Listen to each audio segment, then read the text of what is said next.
Hello, and welcome to the Old Farm Bus Podcast. This is the Back of the Bus session. Hello and welcome to the Old Farm Bus Back of the Bus Sessions podcast. Today I'm buzzing because I usually have a formula and a structure for these, but when this guest is in, it all goes out the window and we just do anything. Hey, that right. There was some rhyming in there already. Somewhere in there, yeah, already. So we begin. Welcome, Muzzy Foley. Woo. Yeah. Let's do this. How you doing, brother? I'm good, man. What are we going for? We're gonna What come we in. do- We're 'cause I gonna come actually in don't straight know. away with some raps. Straight up raps. Straight away raps. Where's this from? This is from my new album. Look, give me the mic until I'm a ghost spirited guy. Mix it with Sprite, gremlin and grime, bitter as lemon and lime. I pull up in a Hummer, I can't even drive. Hammer, you're fine, I'm fine with the hands if it comes to a fight. I'm joking, I never had one in my life, but there was an occasion when I was 11. I'm thinking you're 7 when somebody reckoned that they could be wrecking my day in a second. A punch to the jaw, fell to the floor, I surrendered it all at the French in the war. I was embarrassed, but now that guy's in jail and I'm a semi-famous rapper.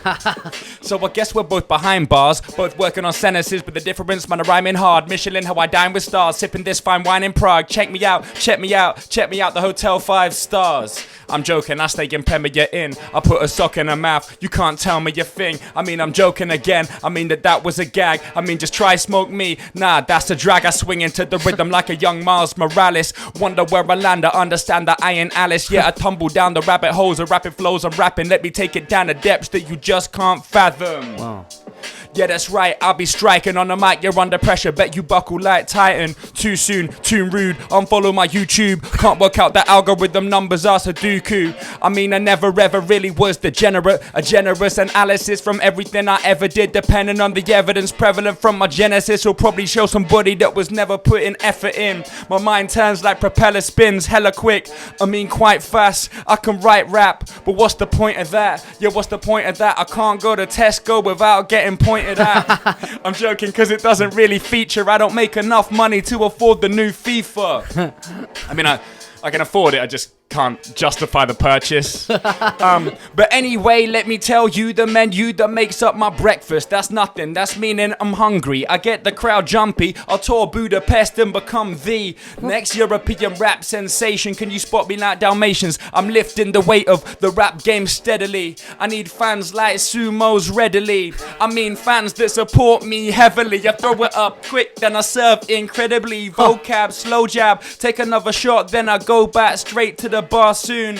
I've been leaving Mikey animated like his t-shirt cartoon. And it ain't Mickey Mouse or Daffy Duck up in the house, and I can really rap it now. From your sweater, I'm better than ever, and let me slow it down and throw it up, and that's how I make cheddar, yeah. Look, wait, cause you haven't got a Scooby. Do you live a life that is comparable to movies? If not, we're not the same, and if we're not the same, excuse me. Eating up these rappers, I never was a foodie, but I'm better than ever whenever I rap. You never could ever get every track delivered with levels of readily having. I'm penning my letters to better my craft. I steady the rap, I take it back to plain sailing. I've been leaving heads spinning since Beyblading. Aged 8 and raising all these phrases to amazing all these places. When I'm tracing of any hip-hoppers are crazing. I know what you're doing, I know what you're thinking. You're inking the rhythm, I know the blinking. They're telling me I wasn't meant to be spitting, cause evidently I'm definitely different. Imagine a rapper, know what the rapper wants to be rapping against. That's my vision whenever I look in the mirror, like, that is my face. Back in the game, back in the tame, and I do it, break you down into dust. I'm on the old farm bus. Oh, dude. Right. So many questions. There we go. At what point in there did you just go into freestyle? It dipped in and it dipped out. Because there was obviously bits that could only been generated from the now. Yeah. And then you've got your own bits there.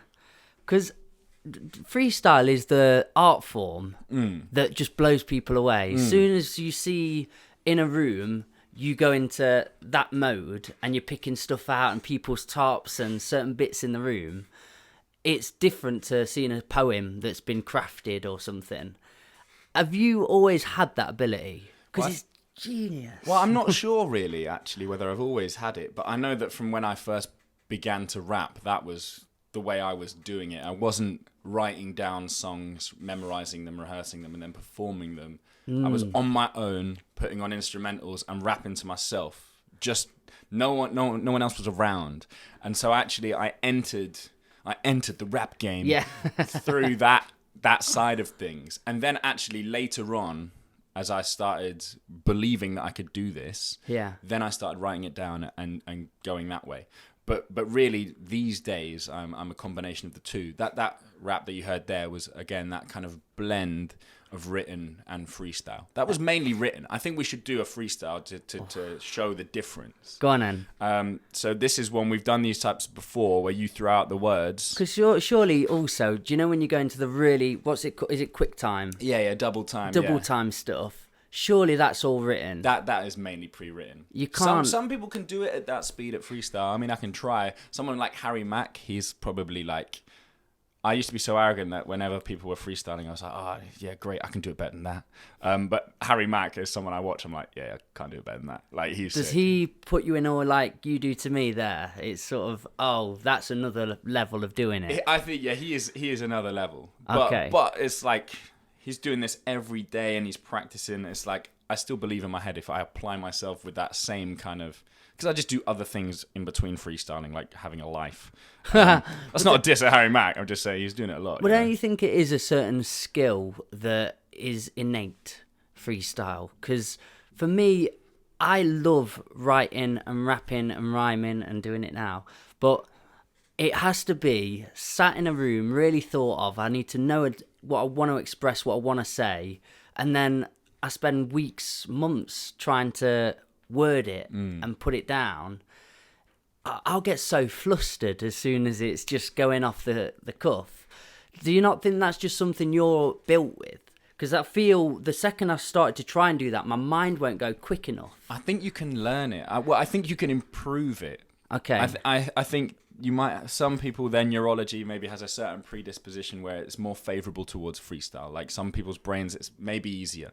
But I think hopefully you can take anyone from 0 to at least 4. You can't take 0 to 10. Yeah, I'm with you. You could probably get everyone to a certain level. Well, we'll get this freestyle done, and then we'll just talk a bit more about how would you get somebody at a 0 to a 4, because that's quite interesting. Let's do that. So we'll do it where you just throw out the words in real time. Any word. Any word, and we're going to go... often a lot of people, when they see me, they say, you look and sound like the Notorious B.I.G. So let's... Oh, they don't really say that, but... Of course they do. All right. Obscure.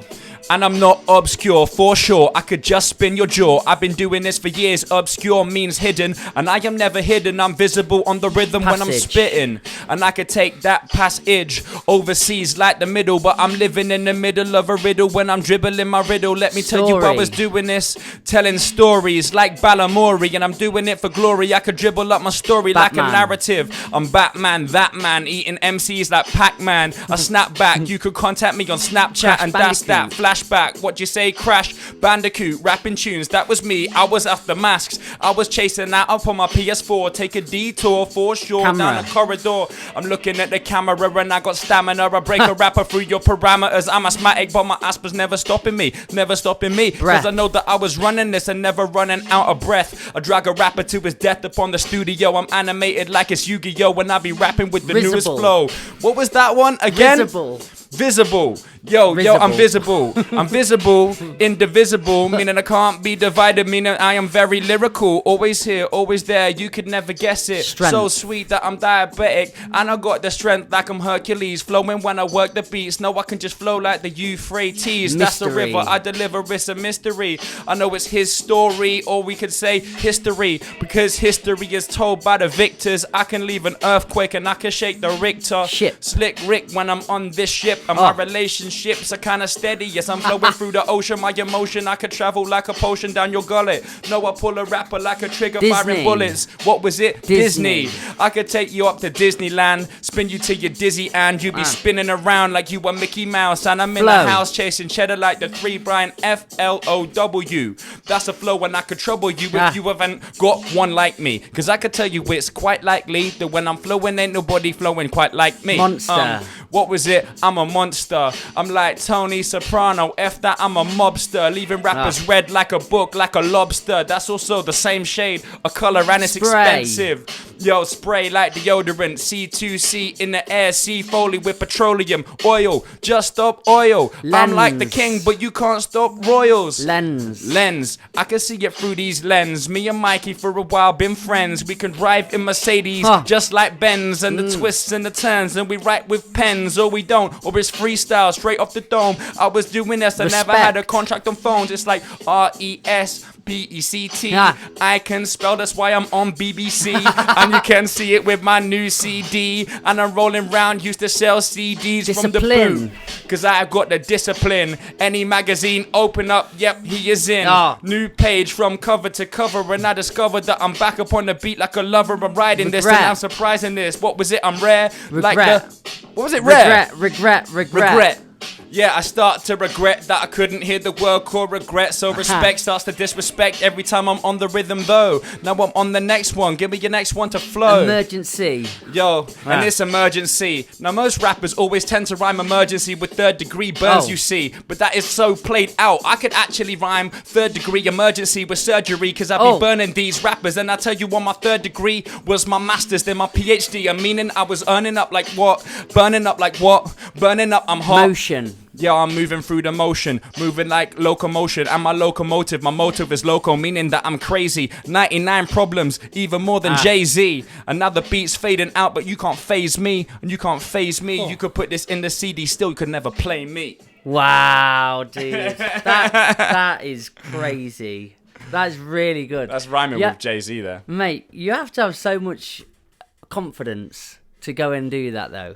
Well, I think if you just done something for a long enough time, like, I mean, this is also selling it, dude. So that's really fun. This isn't a high stakes scenario. Yeah. Just because if I mess up, you're not gonna be like, oh my god, you're like, you idiot. Yeah. But my fans, I'll tell you, they will. Yeah, they'll be on the very comments. judgmental. Like, this guy's a joker. But there are like high case scenarios. Would be like sometimes it's like 7 a.m. and on like breakfast television, and they're like, all right, do a freestyle about maths, and it's like you've just got up. A car's come to your house at like 5 a.m. You've been given a croissant. You've sat across from Pamela Anderson. Talking about the croissant because you don't know what else to say, and then you're like paraded out onto the breakfast show and they're like, right, quickly do a rap about ratio. That's a high stakes scenario. What is the worst situation you've been in where you thought I might not get through this, or you have flopped and you thought I don't think I can come back from that? There made me one time on the You're telly. An interesting guest. They made me do like the flop was the feature. They wanted me to like basically do a rap about words that were being removed from the dictionary. Okay, and they were like, okay, so you need to do a rap about like the word, and there was some word that's being removed, and it was so boring, and it was a real test of my like power. Like, can you take this most boring subject and make it interesting? You know, at 7 a.m. And the answer was like Lorraine Kelly. It was that kind of vibe. I'm with you. And the answer was I couldn't. Okay. Right? It wasn't interesting. I did the rap, but everyone was just like, why? And I was like, I don't know. They're like, did you do it for money? And I was like, well, no, I only got £150, so not really. 150 quid. But, you know, that no one remembers that now. That's not like viral. It's not anywhere. When it came out, everyone was just like, this is a bit rubbish. What was it on? Do you know? It was on ITV. It was an ITV. Morning, yeah. How many times have you been on TV? Well, a fair few. A lot? I think, yeah. Have you got a regular slot with them now? Well, sometimes you have programs that play over and over again. Does that still count? Yeah, that's 100%. Then loads. I've been on loads. Well, I think that BBC portrait documentary was probably the biggest. But that was beautifully done. That was very. I was so pleased with that because that could go either way, you know. And have you been misrepresented or misdepicted on anything before? Probably. I mean, I think daytime TV likes to kind of... Because that was gorgeous, wasn't it? Yeah, that was really well told. It had a great narrative. There was a lot of behind-the-scenes conversations about that. Like, when I was agreeing to do it, I basically said, you know, I don't want to be seen as in a certain way because it can be seen as very gimmicky. Yeah, don't make me seem like a dick, all right? You know, I just don't want to be a dick again, man. That's the whole thing.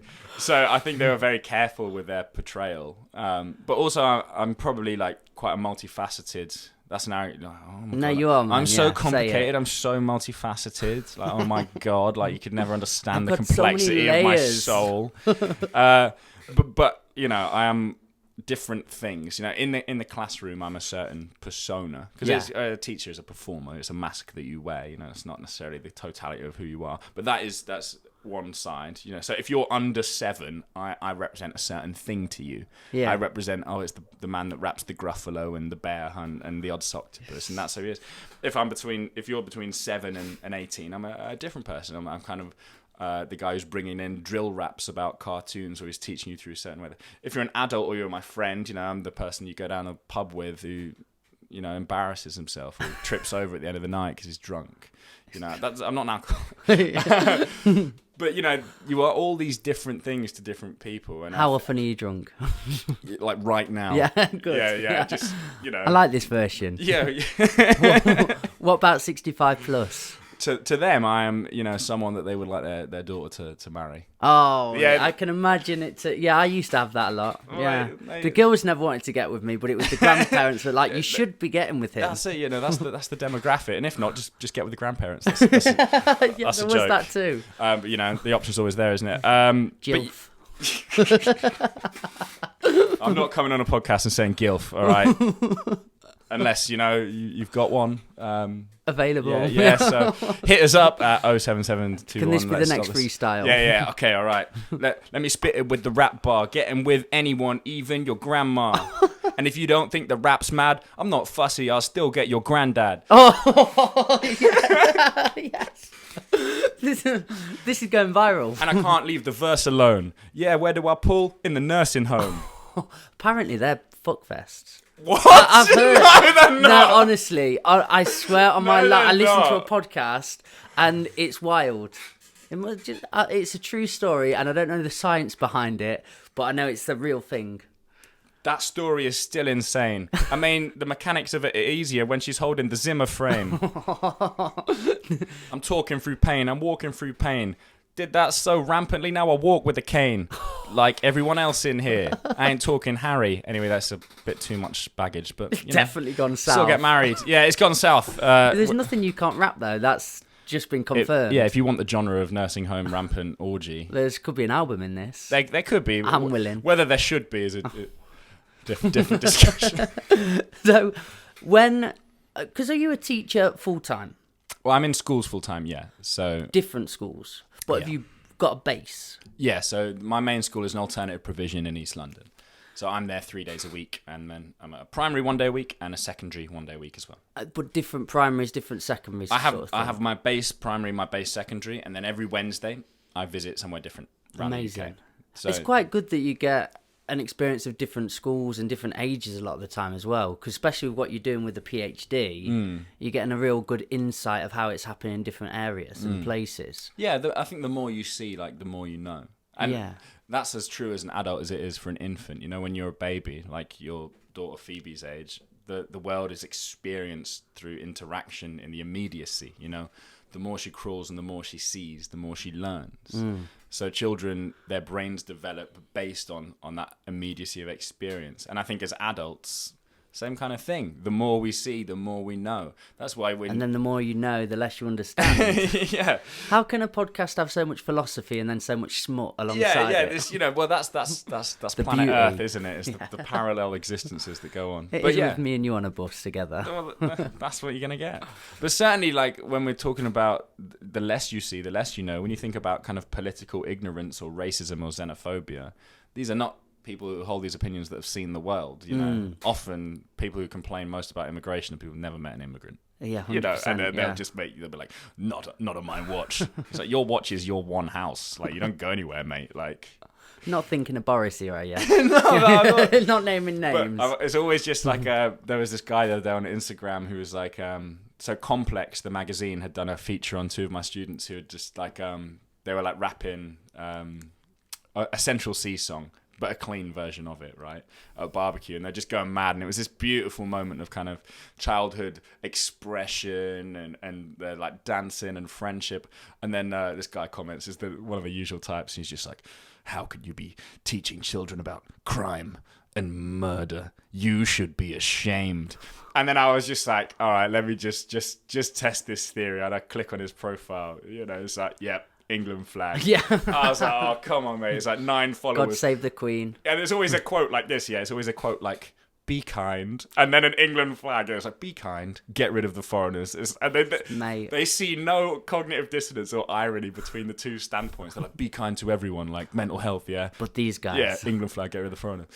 I've always found that with religion though as well, like love thy neighbour. Yeah, but then love thy neighbour unless thy neighbour is different. Not to your tasting. Yeah. But I mean, people always find their justification, don't they, for their like small-mindedness. But it's good that when someone's like hating on the rap work that I do, they tend to be from a certain demographic that I don't respect. So I don't really like. If one of my friends came up to me and was like someone who I considered, like, you know, I really respect their opinion, an eminent figure, yeah, and they gave me like some constructive criticism about something, I would like take it on board and I'd consider it. But when like Little England man who's like, you should be ashamed, I'm like, no, I'm not ashamed. That's probably why a lot of greatness never happens, because people try and amalgamate themselves by what everybody's saying. It's like, why are you playing for them? Yeah. They have no relevance to you. You're never going to please them, but you're switching yourself up just to please them. Yeah, you've got to be congruent to what you want. Idris Elba, my friend who I've never met, I'm is surprised like actually. You should have met most of them by now. This guy, he has a great analogy where he talks about success, and he talks about like he's swimming, and when he's in the swimming pool, all right, he never looks ahead at the destination, and as soon as he does, he feels how far away it is, and he loses his rhythm and he loses his pace. Instead, he just keeps going with a single-minded focus of next stroke, next stroke, next stroke. Is that how you rap? Like maybe, yeah. But like the moment that you stop and care too much about like your immediate surroundings, like, oh, what are they gonna think? What are they gonna think? Where am I gonna go? Where am I gonna go? I think that will probably like slow you down. So I literally. I mean, I can swear on this podcast. Oh, all the time. Yeah. I don't give a fuck. Fucking that's so liberating. Fuck. Yeah, see that, mum? I said cunt once on it. Wow. Okay, yep. I'm not ready for that yet. But yeah, I don't care about people's whatever these people who are detractors and critics of what I'm doing. I don't know why I do so much. I'm really trying to break free of that. I went to Bristol on a weekend, and have you heard of Wake the Tiger? No, I haven't. You'd love it, man. It's in an industrial estate. And have you ever been to Boomtown? Look, I'm not as cool as you think. I rarely go to festivals. Right, I don't actually like them anymore. I'm pretty much out of that. I don't like camping. Camping and just being dirty and on it for too long. Yeah. I'm old now, man. But Boomtown's quite a psychedelic, quite a cool one. And there was somebody that had done a massive exhibition there. But it's really cool because for kids, they'll just love it and they'll see the lights and the amazement of it. But there's also actors, and you have to work out riddles and numbers and things. And it's very switched on and clever. But for some reason, the acting bit, I wanted to get involved and immerse myself in it as much as possible. But my ego just stays here, and it's like, you're going to be judged, you're going to look like a twat, and I don't do it. Yeah, you just got to... And I think it's a hard thing to let go, though, isn't it? Rapping and everything like that. That's why I want it to be so polished and so much, this is what I want to say. Because if I'd step into that territory of I don't know what's going to come next, I'm too much fear about being judged. But you don't seem to have that, which is beautiful. Yeah, I mean, that's not always a good thing. Like, I think you should have some concern for how you are perceived to some degree. I know what you're saying, yeah. But not to a level that you're kind of paralyzed by inaction because you're just so fearful. And I think that you have to like let that go, you know? You see it. I mean, the nice thing for me is I understand it because I experience it. So you see so many kids that have got guards up higher than the house, and you can maybe help them with it slightly. But do you have words and advice for those people that don't want to let that guard down or just want to keep hold of that ego so tightly? Well, I think it's something that as we grow and we look back on, we think, oh, why did I do that? Yeah. And I think you've got to go through the process. And I completely understand why children would have a guard up or a mask on, because the world is dangerous and it's difficult and it's not predictable. Yeah. And to show vulnerability as an adolescent is to admit weakness. And that's a scary thing to do because it's... They're like packs. Yeah, exactly. And like the moment that you show weakness, you could have adverse effects. So it's easier for everyone to put this front on. Well, I was wondering, in your rap earlier, the first one, you got jawed. Yeah, exactly. Did you open up too much to people? Well, no, that was a true story. What I was, like the guy that punched me in the face when I was in year 7. I later went to work in a prison, and he was in the prison. Hilarious. So that's why we're both behind bars, both working with sentences. The difference might rhyme in hard. And you're on BBC and on TV. Yeah, but it was that was that was the first time I got like battered. I remember it very clearly. I won't say the guy's name, but he misbehaved, to be honest. But then again, now I work with young people like that boy, and I'm like, there was obviously stuff going on. You wouldn't just walk around like a town just batter someone. He was basically like, "Have you got any cigarettes?" And I was like, "No." Shouldn't have said that. Should have said nothing. Should have said nothing. He wasn't happy that I didn't have any cigarettes. So I got smoked, ironically. I know. No. And I said that, and that was it. And I got battered. So I did, I'm from the streets, so I did what anyone would do, and I went to the police. Oh, mate. I snitched straight away, mate. Yeah, I proper done me in. Snitches don't get stitches. Snitches get occasionally justice and a reduced jail term. Oh, beautiful. So, that where I'm from, snitches didn't get stitches. Snitches got absolutely no consequence. Yeah. You got what you When deserved. we're talking middle class white suburbia, snitches, run the world.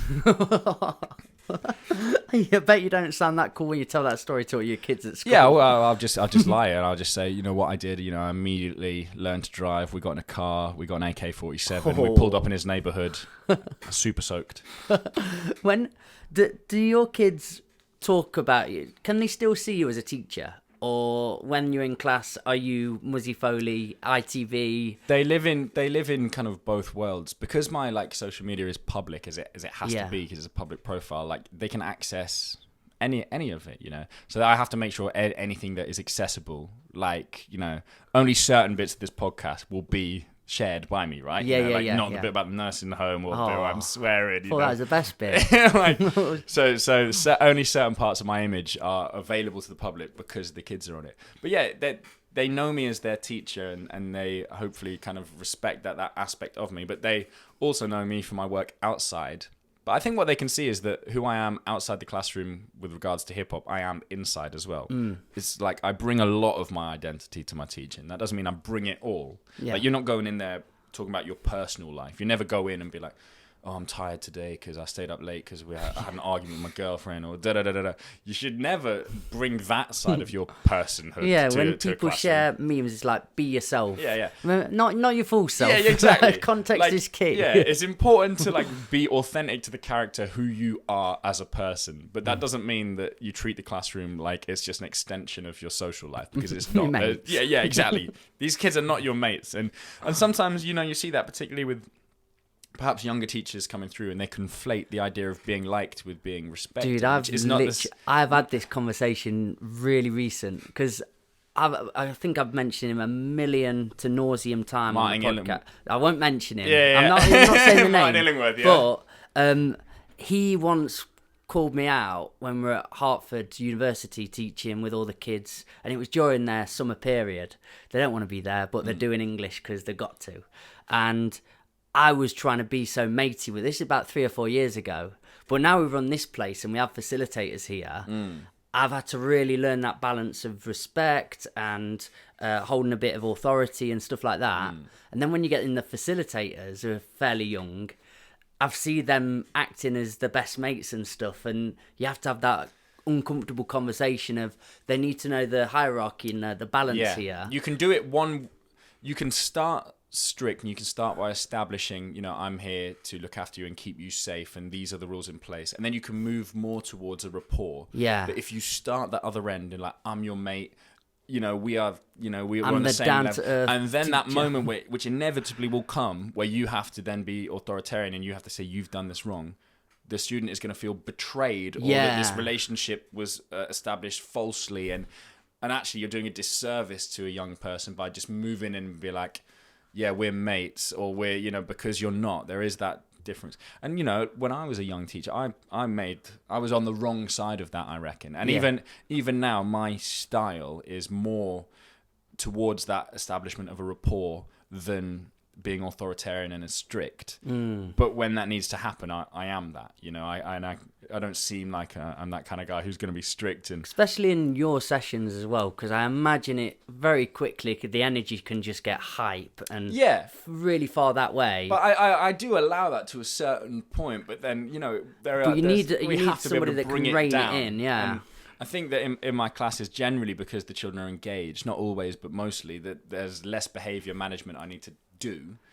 But that's not to say that it never happens. You knew there was a good teacher and a good session at school when the naughty kids, because they're having so much fun, when the teacher wanted them to bring it back in, they'd be like, shut up, so we can get to the next bit. Yeah, exactly, yeah. And you know that it's a good session in that way. Yeah, I remember those days. Yeah, that's I want to know what he's saying, See, that's the barometer of a good class. Yeah. Someone who would ordinarily and conventionally not be like, they would not be caring. And when they're like, I want to know about what happened at Hastings.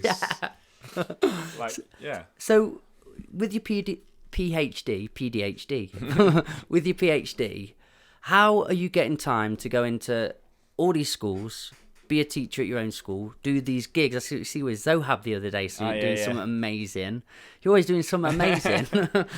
How are you getting all the time to do all that? You just do it on the fly. Like, I actually write a lot on my phone. Okay. Like today, I was just working on the train, like just like writing on my phone. Is that literally like a PhD on your phone in notes and stuff? Just like writing in my notes or stuff that I need to remember or get to. The other day, I was queuing up for a vanilla latte, and it was a huge queue. Oh, that's my favourite. Yeah, it's the best, man. It was in Scotland, and I was just waiting for my girlfriend, and there was like a 10-minute queue. And I just got out my phone and I wrote like a couple of paragraphs. I mean, it's a bit antisocial, but, you know, she doesn't mind. And so like boring. You just you just find these little pockets of time here and there. But I'm not the kind of person who just I don't need a certain environment to sit and write. I don't come in and like, you know, sit at my writing desk, put a monocle on, like light some incense and play the sound of rain, and then just write. Now let's begin. Oh. I'm more just like on the bus, there'll be like some kind of like guy on crack on the downstairs thing, like be like, give me your money. There'll be like music playing from speakers at the back of the bus. It's swerving all around, and I'm just there like well, you know, culturally relevant pedagogy was established by Ladson Billings in 95. I've had the moments where you look around and think, I can't believe how immersed I was in that, and then I'm next to somebody pissing next to me or something. I'm just backstreet. Doing a PhD sounds like a really difficult thing, and I think people just lie about that. I think it's long, and it's just so. Unless they're doing quantum physics, it's like, you know, like I mean, that is probably quite difficult. Doing it in the field that I do in education and English is not too like strenuous, but it's like a really long distance race. At no point are you out of breath, but if you consider how far there is still to go, you might stop because I've been running for ages, and I'm not even halfway, and I feel like I've been running forever. You know, I think I've done like 60,000 words or something, and it's like that's like halfway-ish. Actually, I'm less than halfway because I haven't even done what's called an upgrade. That's like to get to the next bit.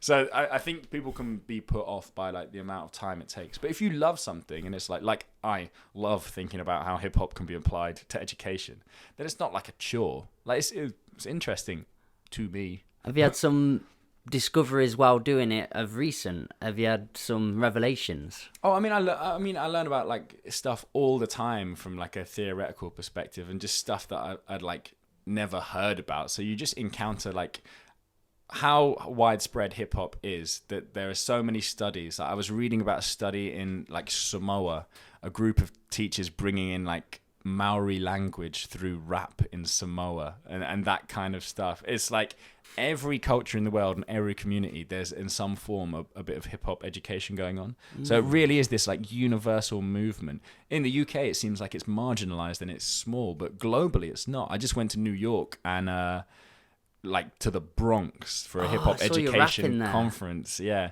And then like I was like, do your uni put you through that, or did you choose off your own back to go and do that? Well, there's a guy called Dr. Emden who invited me, and he's like the founder really of hip hop education in New York at the moment. Wow. You know, so, and he had heard what I was doing, and they were like, look, we're having this conference, can you come over? They didn't like pay for anything, but they invited me. That's pretty but special. Just to be in New York, in the Bronx, and rapping like in a cypher, And because the caliber of hip hop was so high. Because the Bronx is where it sort of came from, in essence. Exactly where it originated. It's actually coming up on hip hop's 50th year this summer. What date are we on now? Is it the 7th? Yeah. Right, so in 6 days it will be the 13th. Now, on the 13th of August, 1970... This might come out on the 13th. Well, there you go. On the 13th of August, Happy birthday, hip-hop. I got you myself as a present. Meaning I'm that makes it sound like I'm selling my body for money. No, I'm selling my skills to... whatever. On August the 13th, 1973, DJ Kool Herc... So hip-hop was invented by a man called Clive, which I always love. I absolutely adore that. Like, yes, what a beautiful You're man. now listening to Clive Live. Clive Campbell, also known as DJ Kool Herc. So he got his nickname because he was like a Herculean figure. He was like 6 foot, like ripped, always carrying around these crates of records. Mate. So he developed a technique called the merry-go-round. So what he would with do... a chalk or no? Grandmaster Flash used to put signals on records like that. But even before then, what Kool Herc would do... He would like spin like two of the same records, 6 seconds on this one, and spin it back, flip to this one, spin it back, flip to this one, spin it. And what it would do is create this continuous instrumental loop from breaks. So you'd have like a 6 second break, and he's spinning and spinning and spinning, and that created like 40 seconds of just the drums, you know? Right. And when you had that just the drums, he might say something like, you know, everybody get down. Or he wouldn't sound like that, but I can't do a New York accent. Is this why when I try and rap, it's always American? Because it's probably originated from there. So my young self you would have just subconsciously heard it. is You would have just heard it. And then you have to just remember to rap like you talk. And then obviously teachers go on there when you're at school and they try and be cool for that day. Yeah. And they're like, now you're rapping to the beat. Yeah, and exactly. And you're like, why are we talking like this? Yeah, it's something that you could just like... It's your fault, Mrs. Robinson. Yeah, you Miss Robinson. We've got beef, man. But yeah, that's it. So once you create that instrumental break, then you started getting the development of MCs, and original rap was really nursery rhymey, you know, and it was just trying to say something while the next song comes on, you know, like everybody on the dance floor, Mikey's not a man whore, or whatever it is, you know. and then it has become obviously the cultural phenomenon. When did it start getting politicized or more political in the way that it spoke? Well, the first conscious rap song is called The Message by Grandmaster Flash. You must have heard it. It says, "Don't push me, 'cause I'm close to the edge. Yeah. I'm trying." And basically, I mean, the song is by... Grandmaster Flash has his name to it, and the Furious Five, but only one of those members was actually on the song, a guy called Melly Mel. All right, so there's only one of that group on the song, and that was the first conscious hip hop song because he's talking about, he's like something like junkies everywhere, and you know there's like syringes by the stairs. They're not the exact lyrics, but he's basically painting a picture of the Bronx. Yeah. And that's what it was like at this time. This was an impoverished area that had been characterized by something that had happened like 20 years earlier. So a guy called Robert Moses, we did a little history lesson. I'm loving it. A guy called Robert Moses is an architect, okay, a very big architect in New York, and he builds the Moses Cross Bronx Expressway. So basically white people move out of New York, they go live in the suburbs. To make their commute easier, a motorway is built. But obviously in a huge city, where can you get space for a motorway? You're going to have to demolish some homes. Whose homes are you going to demolish? Oh, people that are historically oppressed by the establishment. So Hispanic people and black people who are in the lower income neighborhoods. And so they build this expressway right through it, and they kind of demolish the Bronx. Houses lose all value because they're underneath a motorway, and it became cheaper to set your own house alight and claim the insurance. So the Bronx was on fire at this point through arson jobs. And so there is rubble, there is smoke, there is a lack of government aid. And the mayor of New York even asks federal government at this point, you know, can we have some money to fix this? And they're just like, no. And so what happens in these low-income neighborhoods, there's so much crime, and there's so many problems with drugs, and this is kind of at the height of, you know, crack, and Reaganomics starts to come out in the early 80s, where that is widely available. All of this is going on at the same time that you have a counter movement where this is channeled into creativity, and these young kids, these teenagers, amidst all of this smoke, they like rise from the ash and create this genre. So it's wow.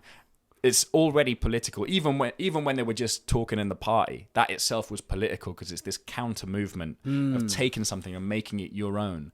And so hip hop started in the party, but it also started in the kind of political party sense as well as this movement, and it managed to redirect gangs. There was a lot of gangs of New York in that time, and they became crews, you know, and they, you know, instead of alliances. and instead of shooting each other, they were breakdancing and graffitiing. It's fascinating. The whole story. Then of a it. culture was born. And here it is now, and it's all the way in a bus in Ripley, you know. And then where does it take a bit of a path or even a detour then where gangs start formulating again and it becomes more gangster rap style stuff? So, I mean, gangster rap, the first gangster rap is a song by a guy called Schoolie D. Heard of him. I can't remember the title of the song, but that basically inspires the next most famous one called 6 in the Morning by Ice-T. 6 in the morning, police at my door. And he talks about this kind of like police chase. And that starts to kind of escalate in the West Coast. And then gangster rap is really hugely popularized by NWA. And the massive irony of NWA, they had one gangster out of 5, yeah. Eazy-E was a drug dealer, you know, he was a criminal. He couldn't rap at first. They had to teach him how to rap. I've heard about the rest this. of the kids, they're kind of like, you know, from good homes. Didn't they have like middle Eazy class? Did a track and he had to do like 100 takes. Yeah, like in the film Straight Outta Compton. Apparently that's how it went down. Literally, but people were like breaking it syllable for syllable with him. Dre and Ice Cube, they were, I think their parents were educators, you know, they were like, they came from, I mean, Ice Cube is so clever. He wrote the songs for everyone. Like he wrote, if you're listening to an NWA song, it's mostly written by Ice Cube, you know, and he was writing films at the same time. Wow. You know, he wrote Friday and he's just a creator. Yeah. So I think NWA played up to the persona of being gangsters, but they weren't actually. I mean, they were gangsters. Sort of chased off stage a lot of time by the police. Fuck the police, yeah. They chose to do it. Anywhere that they say that you can't play that, they'd save it for the last song. I respect that, you know. Like there's one I was listening to Ice-T on, it was Joe Rogan, I think, or somewhere else. He's been doing a lot recently because. I do love how much of an entrepreneur he is. He's got a basketball league now, hasn't he? What? Yeah, he's not fighting, but competing with the NBA. Yeah, so many acronyms. But is it NBA? Yeah, National Basketball Association. Yeah, right? So he's got his own one of those now, which is amazing. But he was on there saying the police, I can't remember where it is, in Texas or somewhere, but they at the end arrested them all. And then they would make them do signatures and things for their kids to get off. But he was so annoyed doing it because he had to do all these signatures and take photos. Yeah, and then that's the only way they'd let him go, or they were going to arrest him. Oh, wow. That's shit, isn't it? Yeah, I mean, the police are a gang as well. Yeah, 100%. Just in a different colour. Like. So you've got the Bronx, where it's a scene's formulating, something new. And then you start going down. Where does Biggie come into this and Tupac? Well, so this happens. This was 1973. 73. 73. You're talking about kind of like 20 years. What's happening in the UK at this point? Well, rap doesn't really hit the UK until like the late 80s. Late 80s. But you have, you know, some artists who are making it big in America, British artists at that time, like Moni Love does a famous song with MC Lyte. Who else would you have? Really, the original kind of innovators of UK hip hop, people like Rodney P, Black Twang, that is kind of like late 80s. And they were the first ones to rap in a British accent, which was a huge thing to do, right? Do you follow Rodney P on Insta or anything? No, I don't, but he's a veteran of the game. Yeah, he's lost it now, though. Like, not flow and not what he's saying is still good, but...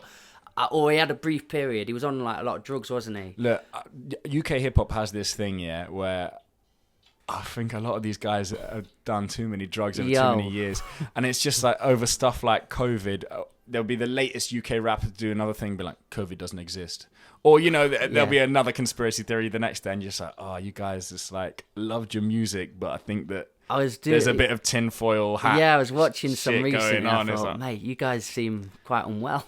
Yeah, I sorry, think UK hip hop. Don't listen to Rhythmical Mike. Like, one of the biggest like sad things from that is there's a Ty who was one of the best UK rappers. You know, did so much for UK hip hop scene. You know, he died of coronavirus, and I think when the rest of the scene are like, that never even happened. You're like, so your friend, you know, like it seems disrespectful.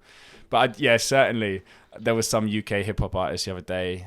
What he said he was like, having a go at me on Instagram. I can't remember whatever, but it was just like not making any like sense. Yeah, and I was you. like, oh, I think this guy's like high. Or like... so we did offshoot though. I took you down that little path by accident, but we are not quite. It's not reached our shores yet. Hip hop or rapping and lyricism at that point, because this is prior to the internet. So any influx of American culture would have to come physically, through a record or through a vinyl. So what was heavy? Was it garage really at our? In the mid 70s? I guess this would be before garage. Like I guess you would have reggae at that point. You would have ska. I mean, you're talking 20 years before I'm born. So. And the lyricisms. Like mainly of all of Love, I remember back in the day when I think of my 70s playlists and stuff. It's of this real get together, move, dance, just unity. And then this, garage comes through. I'd say. Yeah. We're getting into the 80s, 90s. Yeah, 90s would be garage, and then you have house as well that comes along. But, and then it's of like parties and drugs. American. House is from Chicago, right? Like all of these things are American. Even now, drill, what the kids listen to, that's a Chicago import. Interesting. But when did the two? Was it probably social media then, or the internet, where the two sort of fused? And I think once rap got so big, and then you start getting stuff like, the first shows like Yo MTV Raps, that they were accessible to anyone with cable, so you could watch that around the world. And you get the first rap superstars coming out. You get Biggie and Tupac, and their level of fame is so wide that probably any pocket of the world, there'll be some kid in Samoa, be like thug life. Why does Eminem get such bad rep? Well, I think because... in the scene. Well, a lot of... who was I listening to the other day? One of the G Unit members was describing like his love for Eminem, and he was just like, Eminem is just like a black hockey player. Yeah. It's incongruous, right? It shouldn't be. But the fact that it is different means he is targeted. And I think Eminem was... And he probably don't give a fuck either. Yeah, well, he would say so on record. Yeah. But he was coming after Vanilla Ice, who really was a bad kind of example for white rappers, Like, Vanilla Ice had to, pay... Ice, baby. Yeah, he should have been under more pressure because he was, having to pay... He didn't have any black friends. He wasn't even one of them racists. He was like, I'm not racist, I have black friends. He was like, I'm not racist, but I need to pay some black people to be my friends, to be on an album cover. Did he do that? He went to a place he didn't live, just found a neighborhood, hired a group of black people to be his friends, appear on the album cover. Wow. This guy didn't know any of these guys. Wow. And he became a caricature of what rap was. And that is perverse cultural appropriation. Every white rapper is not appropriating culture, because I think when you are doing it from a place of respect and knowledge, then you are able to be deferential to that culture and understand where you fit. Because it is an interesting conversation, that appropriation. Because have you seen that video go viral recently of the guy in the Mexican hat? He goes into campuses, he's like, is this offensive? Everyone's like, yeah, that's disgusting. Yeah, Take and then he goes off. to Mexico. They're like, no, man, that's great. And it's sort of sharing, and that's what they see it as. I mean, there's certain problems at the moment with the left where we don't engage enough with the real world, and it's become this kind of competitive victimhood that is the university is losing touch of what reality is sometimes, and I think that can actually be when us academics are always speaking about they're going to be offended if you do so and so. It's by not even speaking to the community that you're talking about, you're not even acknowledging their existence or their voice, and it's equally as damaging to be Mexicans wouldn't want you to do that. It's but why are you speaking for other people of which you have no knowledge, And I think that cultural appropriation is one of those things at the moment. It's a word that is bandied around a lot, and it's clear when it does happen, and it does happen in hip hop, where you have a rapper he's perfectly happy to take black music, but he's not happy to engage with black culture in terms of respect. That's appropriation. 100%. But Eminem was never that guy. He never kind of approached it from any disrespectful race. He was disrespectful to almost everybody, and he did, but never on racial pioneer grounds. Something, didn't he, as well? Yeah, he Eminem broke that ground of being the first white rapper. Now you've got a lot of white rappers. Arguably too many, you know. So much more as well. Even the content and the jokiness and the jovial He was play brilliant. and Like he was brilliant. Like from a technical standpoint, like his ability with words was unmatched. I think at this point in his career, he's said everything he was gonna say. Yeah. He can still rap really well. Have you ever felt a similar way in your own journey Mm-hmm. of rap and writing and what you want to say? And Well, yeah, my first two albums were heavily kind of narrative about huge things that had happened in my life. You know, we've talked about them before, but in terms of mental health and stuff that had happened, and I spoke about everything I wanted to say in those two albums. Once my life got to a point that it settled down and was less dramatic, like some kind of like thriller soap opera, then I didn't want to necessarily talk about my life, because what was there to say? I think when we're happy or more settled, then that doesn't necessarily generate art. So my third album is nothing like my previous two. It's veered off in more of a comedic direction, you know. Yeah. And it is talking about those issues of appropriation. It's called 30-Year-Old White Rapper. How can I be a rapper? I'm 30 now. I used to go out in the clubs. I go to bed early now. Are you 30? I used to watch Lord of the Rings and what was it? I used to watch 50 Cent when he had like all of the guns and all of the bling. And now I watch a YouTube show doing deep dives just into Lord of the Rings. Like, yeah. Mate, okay, that is very me. Yeah. I thought you were a bit older. I'm 31. Oh, mate. But my album's called 30-Year-Old White Rapper. But I have this whole intro. Lies amongst deceit. I have this whole intro about being a 30-year-old white rapper. Then I come on stage and I'm like, I'm 31. And then the show starts. I'll probably be 32 by the time it comes out. But well, whatever. mate, I just caught the time and I can't. We've been going an hour, and there's young people out there already ready to be inspired. So from the conversation we're having, is rap abuse? Yes or no? No. You idiots. You fucking idiots. So doing your PhD, is that where we're getting to? We're saying rap important, it's beautiful, take it into education. Yeah, exactly. It's got a purpose. Exactly. That's it in a nutshell. All we need to know? That's all you need to know. Great way of Let my concluding people today, go. mate. Dude, where can people listen to more of your stuff and listen to more of you? Well, we could have done another Coming to a hour, nursing couldn't home we? near you. At Christian Foley Poetry on Instagram, at Christian Foley Poetry on TikTok if you're a kid.